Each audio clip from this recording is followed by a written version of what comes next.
everybody, and welcome back to another episode of Vegan Proteins Muscles by Brussels Radio. My name is Danny. And I'm Giacomo. And this is our 64th episode.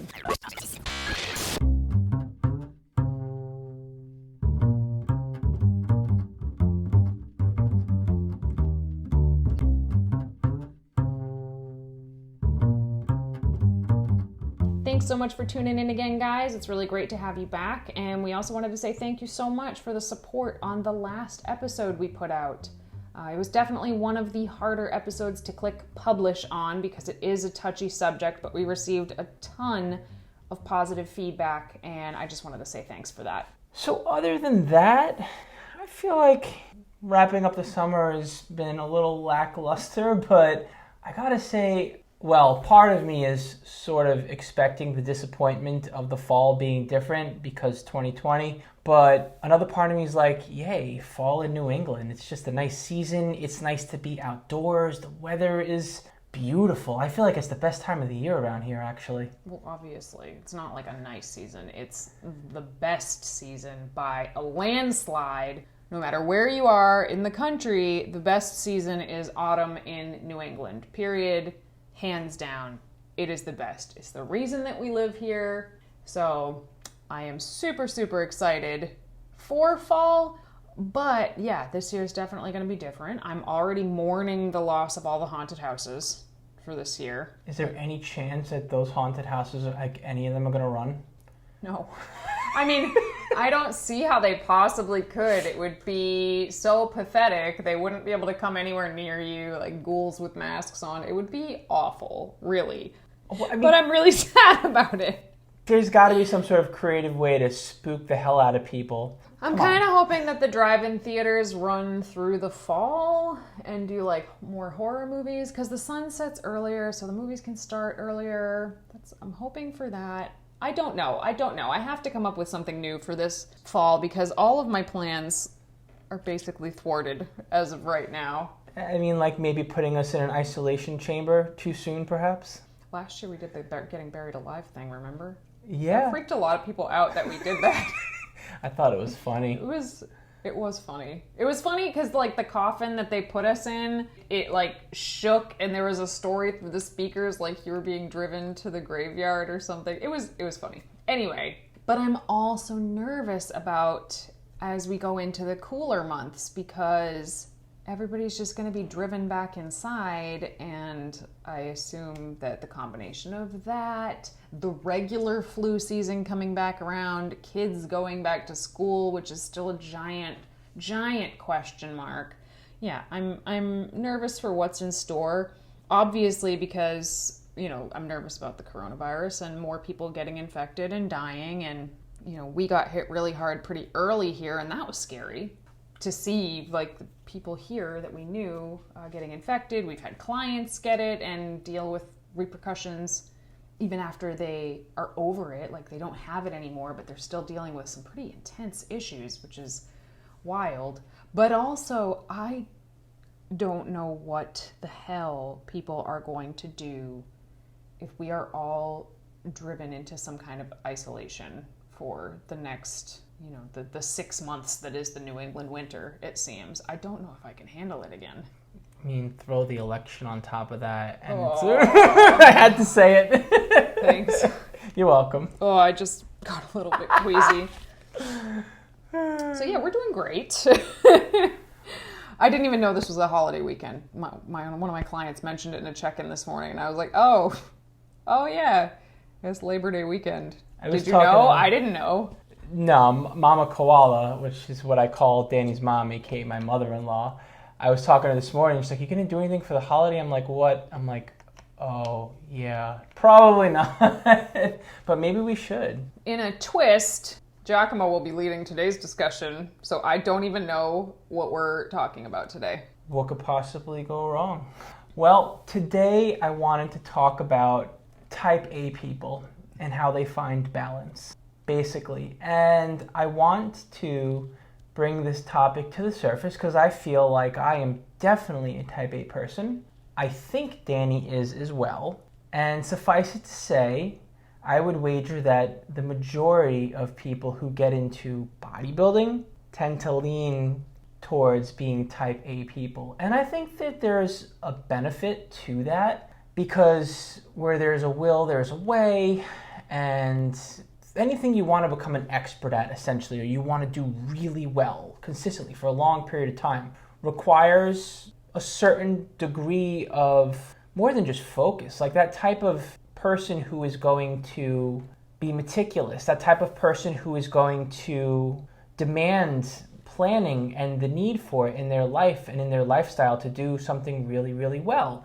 That being said, I feel like type A people can take things to an unhealthy place. And I also believe that there are certain types of scenarios where being a type A person can actually render that individual powerless.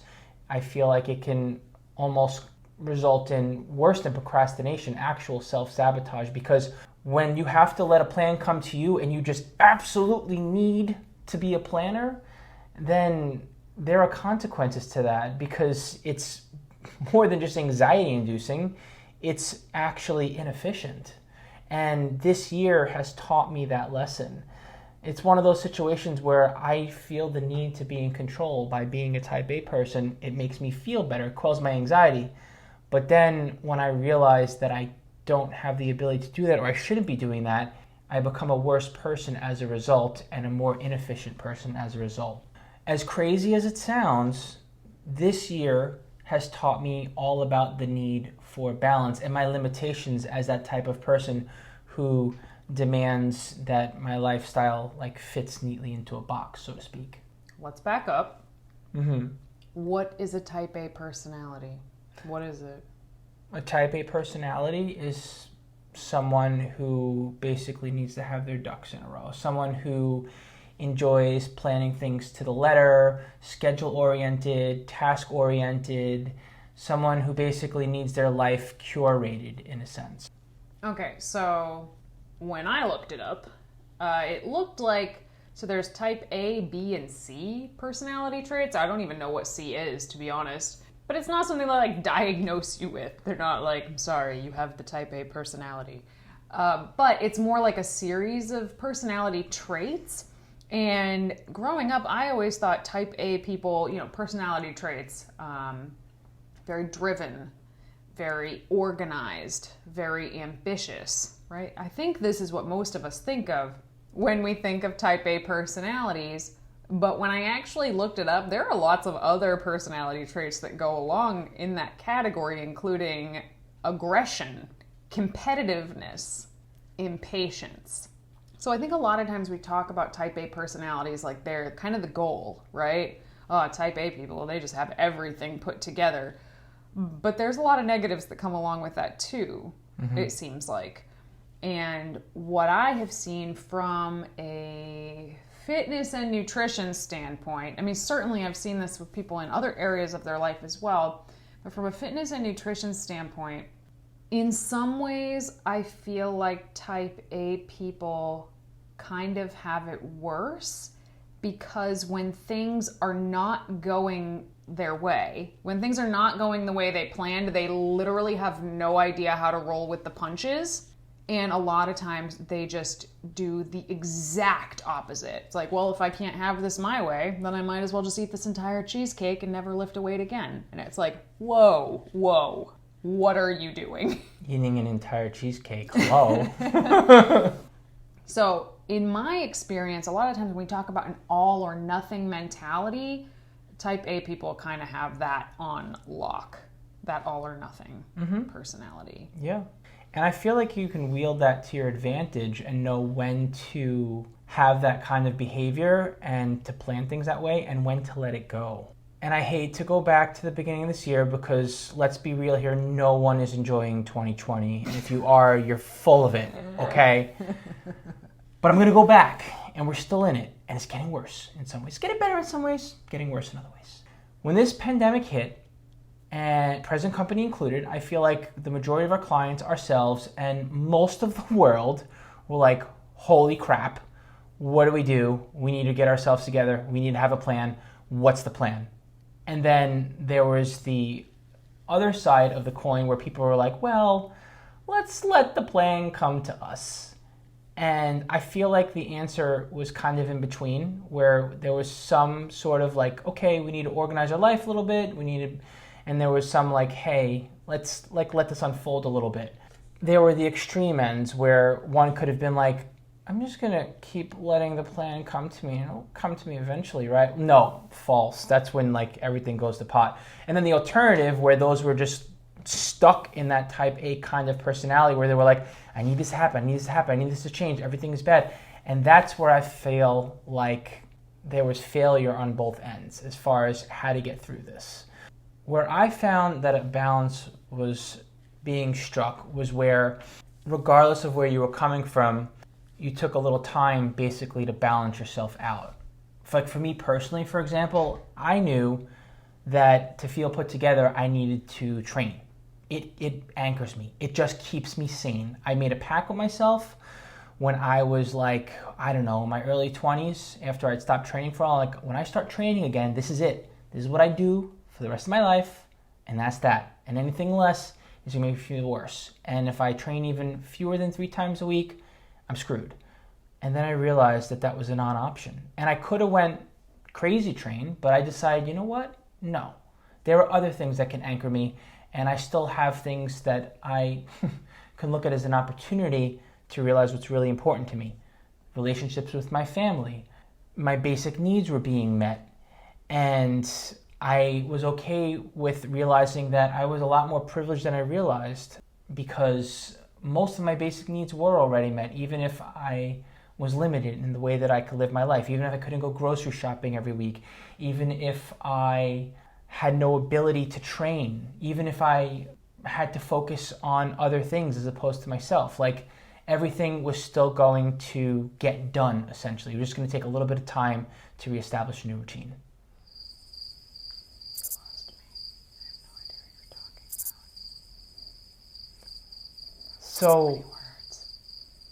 So my question to you, Danny, is what was it like when the pandemic hit as far as how you had to change the way you did things? And what were your weaknesses and what were your strengths based on your personality? Well, you know, I actually don't know if I'm a type A person, which is probably surprising for you to even hear. I think that type A personality traits get conflated with anxiety a lot, actually.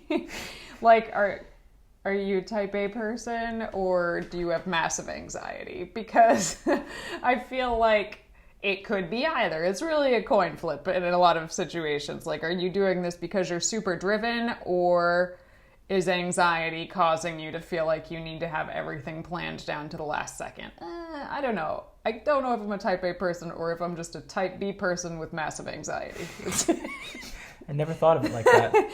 I mean, you know, a lot of these traits that people say, oh, you're so organized, you're so planned, you have everything down to the letter. Like, yeah, that sounds cool. But if the driving factor behind why you're that way is that you are terrified of what happens if you're not that way, is that really that good?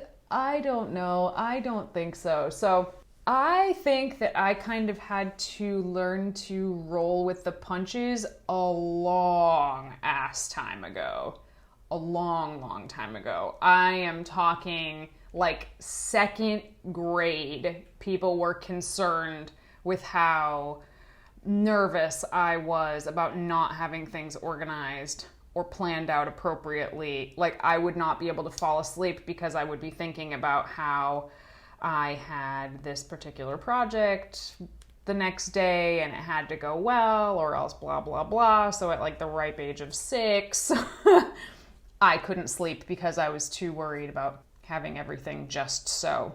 So it's been a long time of me learning to not obsess, and how those kinds of behaviors taken to a certain degree don't actually benefit me. They actually hurt me. So I often, you know, it's like you said, these things can be really powerful. If you can tap into those things when you need them, that's great. But also if you're using organization and planning and checking off all your boxes specifically just as a coping mechanism for the fact that everything else feels wildly out of control, I won't say that's necessarily bad, but I think it's worth acknowledging. Like, to this day, I still use my daily checklist. Every time I check a box off, I feel like a little bit of pressure is let out of that valve, So I know what I'm doing when I'm doing it, but I'm under no illusion that this is making me more productive to just check off every stupid thing that I did that day. It's just making me feel more in control than I actually am. Is that okay, though, to feel that? So that you can get to the next point or the next plan of action or whatever? I mean, I think there's a million different coping strategies for these type of things. And I don't think any of them, I don't think they're, I think the awareness is key. You could take this over to like when people eat emotionally. Is it a choice you made? Did you say, I feel like crap tonight, I'm going to make myself a bowl of Daya mac and cheese? Or was your mind a million miles away and you just found yourself halfway deep in a pot of macaroni and you don't even know what happened? If it's a conscious choice that you made, then that's something you can reckon with at some point. If it's kind of out of your control, that is a problem. If you have to check the boxes or you're going to have a meltdown, if you have to get your workout in or hit your macros or you're going to have a meltdown, that's not good. And in those cases, or do we want to call it a type A personality? Do we want to call it anxiety? Do we want to call it, an obsessive compulsive situation? It could be any one of those things. And we're just painting it with a really nice brush of, oh, you're so type A. But if it's taken to the extreme and you can't stop it, then it's a problem. Well, that kind of borders on what I feel is like obsessive compulsive kind of. That's what I just said. Yeah, but I'm thinking more along the lines of, even if it's not a meltdown, it literally, for me personally, like, I feel differently.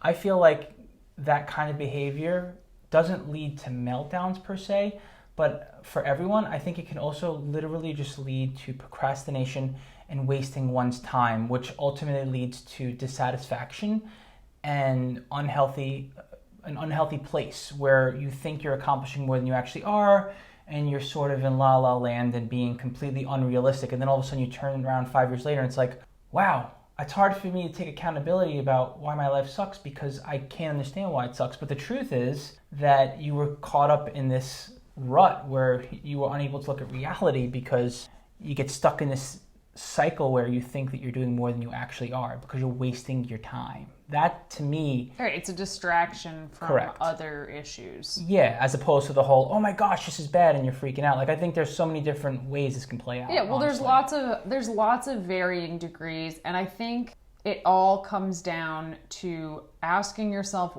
why you're doing something. Mm-hmm. And I piss Giacomo off with this all the time, where he'll be like, well, I have to blah, blah, blah, blah, blah. And I'll be like, but why? He's like, well, because I have to, because it's on my list. I said I was going to do it. And I'm like, yeah, but why? He's giving me a dirty look right now. Mm. And, sometimes there's a perfectly valid answer as to why. And sometimes you just keep asking why until you realize you're just doing it just to do it for no reason. And you're wasting your time that could probably have been spent better in another way. Right? Sure, why not? Anyway, so this is interesting because obviously I think there are also definitely huge pitfalls in being a type B person, right? Where it's just like you just can't seem to find the drive and motivation to like get it together. That's a thing too, for sure. But in this particular instance, like you said, people drawn to bodybuilding, very driven, very competitive, very assertive, very impatient, high achievers. They identify themselves by their achievement. So we see a lot of this in competitors or people who want to be competitors. And a lot of times in those instances, our job, I guess, kind of is to identify if there's unhealthy / unhelpful behaviors that people are just latching onto that probably aren't doing them any good, and then also help them to pull back and find, what matters, what doesn't matter, and how to balance those things. So how do you help people kind of pull back from those situations? And I want to expand upon that a little more because you brought a good topic to the surface before I answer the question. I do feel like our industry not only breeds that kind of behavior, I feel like it rewards it because it's like, if you want to delve in the fitness industry and the bodybuilding industry specifically, then you got to play the game. And if this is how everyone's behaving and you want to like dabble and socialize, well, you're probably going to be peer pressured into adopting that kind of mindset. Or in essence, it's a place for you to thrive if that's how you already are. And it's kind of like, how do you stop? Right. Well, there's some truth to a lot of that. And I feel like we spend so much time talking about the opposite that maybe we should do an entire podcast about how, like, no, guess what? If you want to achieve these goals, you have to dig, you have to push. I feel like maybe you and I, Giacomo, maybe we don't say that enough. This shit is not easy. You have to push out of your comfort zone. It's going to be hard, and you're going to need to find some strength inside you didn't even freaking know was there. But, you know, everybody else is already saying that, and that's all they're saying. And they're never saying, you know, hey, let's back off a little bit. It's for your own benefit if we kind of chill out a little bit. So if it seems like, you know, maybe we say that a lot, we have to chill out, we have to find some balance, you need to take a step back, it's because so many people have had it drilled into their head that if they're not giving 110% all of the time, then they're not working hard enough. When in actuality, not only is that not possible, guys, you cannot give 110%. You literally can't. But if you tried to do that all the time, you would actually be doing yourself a tremendous disservice by putting your body under so much stress, which we've talked about in our stress episode. With type A people specifically, a lot of times when they come into the fitness community, they are drawn to those coaches. They are drawn to those communities that are like, do or die, you will sleep when you're dead. All of the other like super hardcore, like somebody else is working harder than you. Rah! So they're really drawn to that. And, you know, they do that shit for a while and then they're like, I feel like I'm dying. I'm not making the progress I thought that I was gonna make. I literally can't push any harder. What gives? And then they start poking around and then, you know, we hope that they hear from somebody who has something to say like we do. Like, hey, guess what? Sometimes you gotta back off. Once you start having conversations with those people, it's not as easy as just like, oh, okay, we're just gonna back off a little bit. And they're like, huh, great, why didn't I think of that? And then it's just perfect going forward. Like, no, it is very, very hard to convince somebody to do less to achieve more, to relax more, to sleep more, to enjoy their family more in order to be a better bodybuilder. Like, that almost sounds like it doesn't make sense, but it does. So how do you do it? How do you, as a coach, when you get one of these people and you know the type of people, how do you start to convince them to chill out? This is not something that happens in one conversation. This is not something that is a direct statement. And this is something that takes a while to unpack. And honestly, sometimes it doesn't work out. And sometimes the client splits straight up. They just stop working with you, or it's like they just never come to it. But it is definitely the goal. I feel like it's the goal for at least half of the people that we work with. And it's something that happens over time. I feel like the first thing that needs to happen is gaining that person's trust by literally giving them what they want. Okay, you want to track stuff, you want to create charts and all this stuff, and to some degree it does work for you. Let's do just that. And I sneak in little tiny things here and there over the course of future check-ins where it's not a requirement. I don't say, hey, you need to chill, or like, hey, don't track. It's suggested. And then there's a lot of nuance to this. It's an art form. The person has to come to it themselves. Like anything else that makes someone work and tick, they have to know that it's their idea or they're not going to do it. So basically, long story short, you sneak in these little ideas, and then when they come back and they're sort of like, you know the type, right? They sort of like talk to you like they're failing and they're vulnerable enough to tell you like, hey, I don't think I'm adhering. Instead of playing to that, you echo what you're trying to give them all along, like, oh, cool, look at you being flexible and balanced. That's neat. And by the way, we're getting results and we have more results. And oh, neato, there's less stress in your life from all kinds of ways, from all kinds of angles, So I bet anything there'll be more progress on the horizon and will actually be able to load in more fatigue and get you further along. So it's sort of like building an environment with them as opposed to dictating policy and being like, what we're doing is wrong. It really is an art form. Yeah, and it really varies from person to person too. But actually, I take a very similar approach to that. And the trust is so important, because if someone comes to you and they're like, I want to get leaner, and you're like, okay, here's what we're going to do. We're going to add 1,000 calories and I want you to stop all cardio today.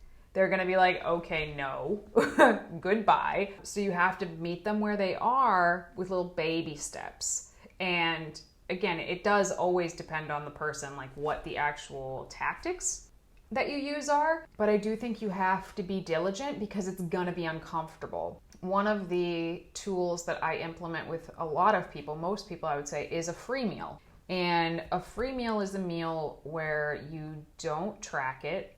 You eat kind of whatever you want, like whatever you feel like, whatever you're in the mood for, and you eat until you are pleasantly full. So if you want pizza and a scoop of ice cream, you can totally have pizza and a scoop of ice cream. It's one meal. And there are so many reasons for this. I could get into that in another time, but there's a lot of physical reasons, there's a lot of psychological reasons that we keep this in, but it is so hard, especially for very type A people, to be like, I'm sorry, but how? Wait, what are the rules for the free meal?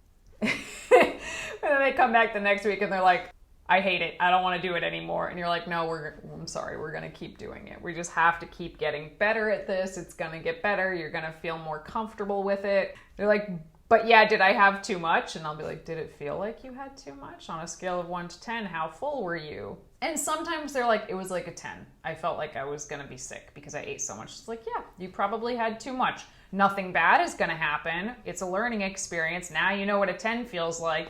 Let's try to not eat to a 10. Let's try to eat to like an 8 next time. And it does get better, but it's hard. Every week it's hard. You know, a free meal sounds like, woohoo, this is going to be so fun. But actually it's one of the most challenging things for a type A person who's been like pushing and, you know, controlling every single minute of their life to have like this meal where they get to, wait, what? Pick what they want to eat and not have somebody look over their shoulder and not have to weigh it and not have to plug it in. It's really, really hard. And then over time, what happens? I was actually talking to one of my longtime clients yesterday, maybe the day before, and we were talking about how at the end of her last prep, the second she finished her free meal, she already knew what she wanted for her next free meal. Like, that's how much she loved the free meal. She was so food focused. All she could think about was these delicious foods, which of course is not good. We've talked about that in the past.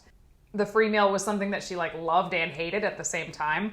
That's another really common thing. They enjoy it, but then immediately after they're like, hate it, hate everything about that. Now it's like a year later. We've been doing this every single week. Yeah, it's a year later. And she's like, I don't even care about my free meal anymore. She's like, I enjoy it when I have it, like it's good, but I'm not thinking about it all week. In fact, I let my partner pick where we had our free meal this week, which if you've ever been in prep, you know you're not letting anybody else pick where your free meal is. So, you know, there's progress and it looks different than what a lot of people might think fitness progress to look like.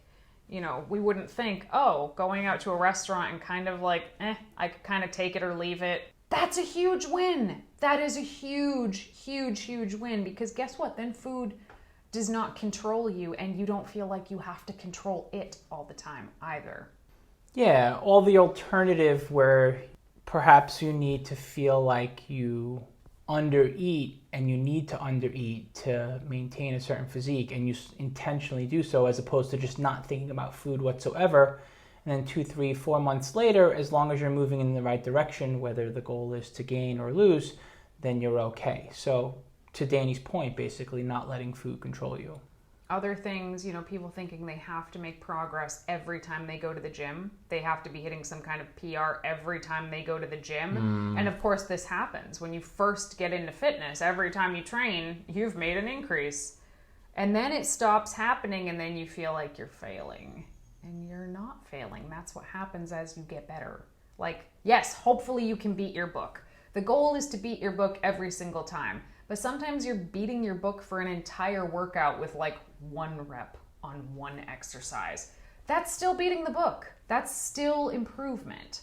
And some weeks, you're not going to be able to lift what you lifted the week prior. Hopefully that doesn't happen every week. But the more advanced you become and the harder you push in general, the less you can just progress linearly with your weights at the gym. And there are other times, depending on what your goals are, where you will actually not be progressing for a matter of years, even if you don't get injured, because you had some sort of a accelerated goal, like competing, for example, that is part of your training career. So, and those are tough pills to swallow for some people who demand that they just continue to improve and get better over time. But I think it's a matter of perspective and what kind of experience you're looking for as an athlete. And there are certain things that have, I don't want to say consequences, but there are sacrifices to be made. And it's a matter of understanding what things will look like in 5, 10, 15 years when you do something for a year or two, and accepting and being okay with that, and knowing, hey, you can still wind up progressing in the future. That you're just going to have maybe a couple crappy years or what have you, or a couple of years to rebuild. And that's literally part of it. So I think, I bring it back to anxiety. I think that's one of the things that type A people feel the most when they're actually trying to find more balance in their life, is they feel anxious that they're no longer doing enough, that they're no longer controlling the variables that they can control to the degree that they ought to be. And I think it's very, very valuable to have some kind of guidance if this is what you're trying to do. So I remember my most neurotic phases of bodybuilding. It was actually very shortly after Giacomo and I got together. I was obsessed with like trying to find the perfect meal plan for me, which of course now I kind of laugh at that, but this was 12 years ago. To this day, I can pull out the notebooks. I have notebooks full of me writing out workout plans and me writing out meal plans and playing with different macronutrients to try to find the most perfect thing for me. And then, checking that box every single day. And it was eating up all my mental energy. Looking back, I can now see that my life was so incredibly stressful at that time that this was obviously a coping mechanism for not dealing with everything else that was going on in my life. But the fact that I was trying to navigate that alone, I think, is what left me in that place for probably the better part of 2 years, maybe even a little bit longer than that. It was dark. It was really, really dark. But on the outside, it looked like I was just an incredibly high achiever. And that is the thing you have to be careful about with these sorts of things. And that is the thing you have to be careful about with these sorts of things, is that from the outside, it doesn't just look okay, it looks good. It looks like something you should shoot for. But in reality, it can be an incredibly dark time. This is not to say that every person that you see on the internet that seems aspirational, that does not mean that they are all having a dark time, because that's the thing. Is a lot of times you cannot tell from the outside if someone is doing well or if someone is really, really struggling with their own sense of perfectionism to a point where it is impacting their inner world more than you could possibly know. So you could take 10 physiques in front of you that look outstanding, and 5 of them could be like living their best lives, and the other 5 of them could be in their own personal hells, and you wouldn't know from the outside at all. And this is one of those things where it creates a shelf life for how long someone can do something like compete. And also there's repercussions that are worse off while competing, and then even worse after the fact when you have to work on yourself and hopefully get back to a healthy, balanced place. And it doesn't have to be that way. And on the surface, it's easy to just chalk it up to being like, well, that's just the nature of competing. That's just the way it is. Sacrifice, hustle even harder. And that's what this took. And then afterwards, may the chips fall where they lie. We'll just be all right. The truth is that it doesn't have to be that way. You can be well aware of the sacrifices that need to be made while still not suffering the consequences of basically being more unbalanced than you need to while competing. Yeah, so I do think that there is a very high level of sacrifice that needs to happen to compete. We know that. We've done it. We've talked about it. You do have to be a lot more organized. You have to be a lot more nitpicky about every little thing when you're actually in prep. But you have to go into it, one, knowing that's coming, knowing, okay, I'm going to have to turn this up to a 10. And also knowing that it is temporary. Because a lot of people, especially first-time competitors, no one tells them that this prep thing is temporary. No one tells them that when this is over, they will transition back to a much more normal life. So first-time competitors, they do this prep and then they think, okay, this is my life now. This is how I am forever. And they have no idea how to transition back to something a lot closer to just like a normal, fit, healthy life. So you have to kind of have that understanding before you go into it. Because it does require a lot of sacrifice, but it should be temporarily. If you can, try to think of these sort of type A personalities, the controlling as much as you can control. You have to think about that like a dimmer switch. Like during prep, you crank that thing up, and then as you come out of prep, you bring it back down to a nice tolerable level of, okay, these are the things I can control. These are the things I think are important to be controlling right now. And all these other things are things I can be much more flexible with. If you don't know how to bring that back down, then you don't know. Then you're just stuck running on all cylinders, cranked up to 11. You feel like you're stuck there. It's an anxiety loop that you are stuck in. That's why I hesitate to just say, oh, type A personalities, because I really do think there's this massive, massive overlap between what we think of as type A and what is actually just anxiety. I would love to hear what you guys think about this. Like, is it just me? Am I the only one who thinks this? Because I think if I didn't have anxiety fueling me a good chunk of the time, I would probably Netflix and chill a lot more than I do. I probably wouldn't work 12-hour days every day. I would probably know that it was a holiday weekend coming up. This is not me being type A. This is me having mental illness. I'm almost wondering if you're like fantasizing about a lifestyle like that as a competitor, and if you would or would not wind up being that type A kind of person anyway. What do you mean? I mean, like, say that there were zero responsibilities and you had all the resources in the world and you can compete, and basically your responsibilities were low. Would you still wind up being a type A person by nature because it's sort of required? No, I totally see that as well. So I have friends who are so well off. Like the kind of well off that I can't really wrap my head around. Like they live on a mansion plantation with a gym in their house that looks like 24-hour fitness. It's madness. And they're competitors, and they're still just as type A. They're making lists of their lists of things to pack and checking everything off and blah, blah, blah. So is that type A? Is that all positive? Maybe it is. Maybe my vision of this is just skewed because of who I am and where I come from. And I think it's really important to acknowledge our own biases as well. Correct. And the easy ways that we can mask this kind of stuff with any number of things. But that doesn't take away from the fact that it's mindset work and there's no replacement for that. Totally. I agree.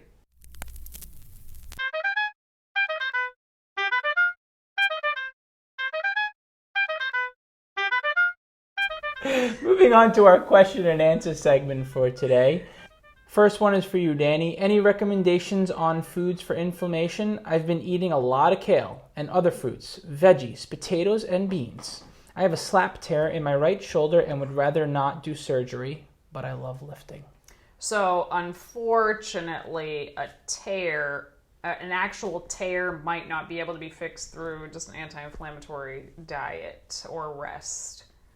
A tear might need surgery no matter what. But I had another friend ask me about an anti-inflammatory diet recently. She's dealing with some arthritis, and their food actually can play a large role in terms of inflammation and what you can do with it. So plant-based foods in general, more anti-inflammatory than the meat counterparts, right? So lots of fresh fruits, veggies, things like that. very important.